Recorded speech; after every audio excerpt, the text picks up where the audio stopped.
Welcome back to Take Action News, everybody. David Shuster here. 40 years ago, January the 22nd, 1973, the United States Supreme Court, in a 7-2 decision, ruled that a right to privacy under the Due Process Clause of the 14th Amendment extends to a woman's decision to have an abortion. The court also held that that right to privacy, must also be balanced against two legitimate interests that the state has in regulating abortions. The first is protecting prenatal life, and the second, protecting women's health. This decision, which essentially disallowed many state and federal restrictions on abortion in the United States, prompted a debate and a discussion that we have had for the last 40 years. This has, of course, become something of a political rallying cry, particularly on the right.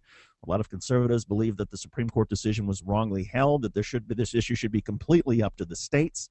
A lot of folks on the left say no, that regardless of the Constitution or the way you read it, that there should be a right of women to control their own destiny, control their own bodies. Joining us now to talk about the 40th anniversary of Roe v. Wade legalizing abortion is Tracy Weitz. She's a reproductive health professor at the University of California in San Francisco. Tracy, welcome to Take Action News. Thanks for having me. So, Tracy, here we are 40 years later. Is this the path over the past 40 years that, as you studied the issue, that we might have thought 40 years ago? No, I mean, I think that when the decision was announced 40 years ago, I think people thought it was a settled issue.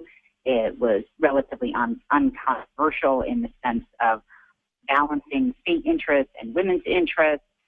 I think the backlash was a little unexpected, and certainly 40 years down the road, we thought we would be fighting about the next iteration of women's advancement, not something we decided 40 years ago. One of the first stories that I covered some 23 years ago was the Webster abortion decision. This was a case at the Supreme Court which began the chipping away at Roe v. Wade, and it basically said that that states have a right to protect viability, and the court defined viability as potentially being able to live outside the mother's womb. And so what the Webster decision said was that states may start to regulate abortion starting in week 24 of a woman's pregnancy. And we've seen a sort of gradual erosion. Is that been sort of such a big issue, or is it just sort of, was it expected at a certain point that in the course of this that Roe v. Wade would gradually be chipped away at? No, I mean, I think that both the Webster decision and the Casey decision, which set up a new standard, which reduced abortion from a fundamental right to just any old right, and allowed the state to regulate abortion to the extent that it didn't cause an undue burden. And since then, we've just seen a proliferation of state-based restrictions that have reduced access to care.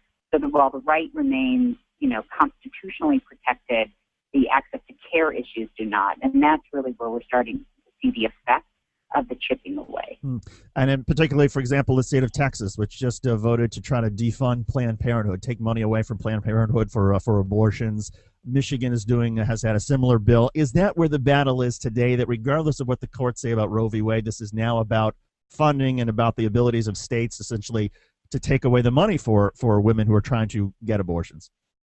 Yeah, I mean, well, that decision was decided in 1976 with the Hyde Amendment, which allowed the federal government to not use its Medicaid dollars to pay for abortion. So low-income women have only been able to use their state Medicaid dollars in 17 states. So the funding issue was really resolved in 1976. I think the funding that we're seeing now, those restrictions are for funds for family planning. The argument is that because Planned Parenthood offers abortions, it therefore must be using its family planning money to pay for abortions. But there's been a pretty bright line around the use of Title X or federal family planning money that hasn't been able to go for abortions in a very, very long time. I think the expansion that we're seeing now is the restriction on private insurance coverage for abortion and coverage for abortion in the exchanges as a result of the Affordable Care Act, and that will further restrict access to abortion now to middle class and women who has historically had abortion coverage in their private insurance plans.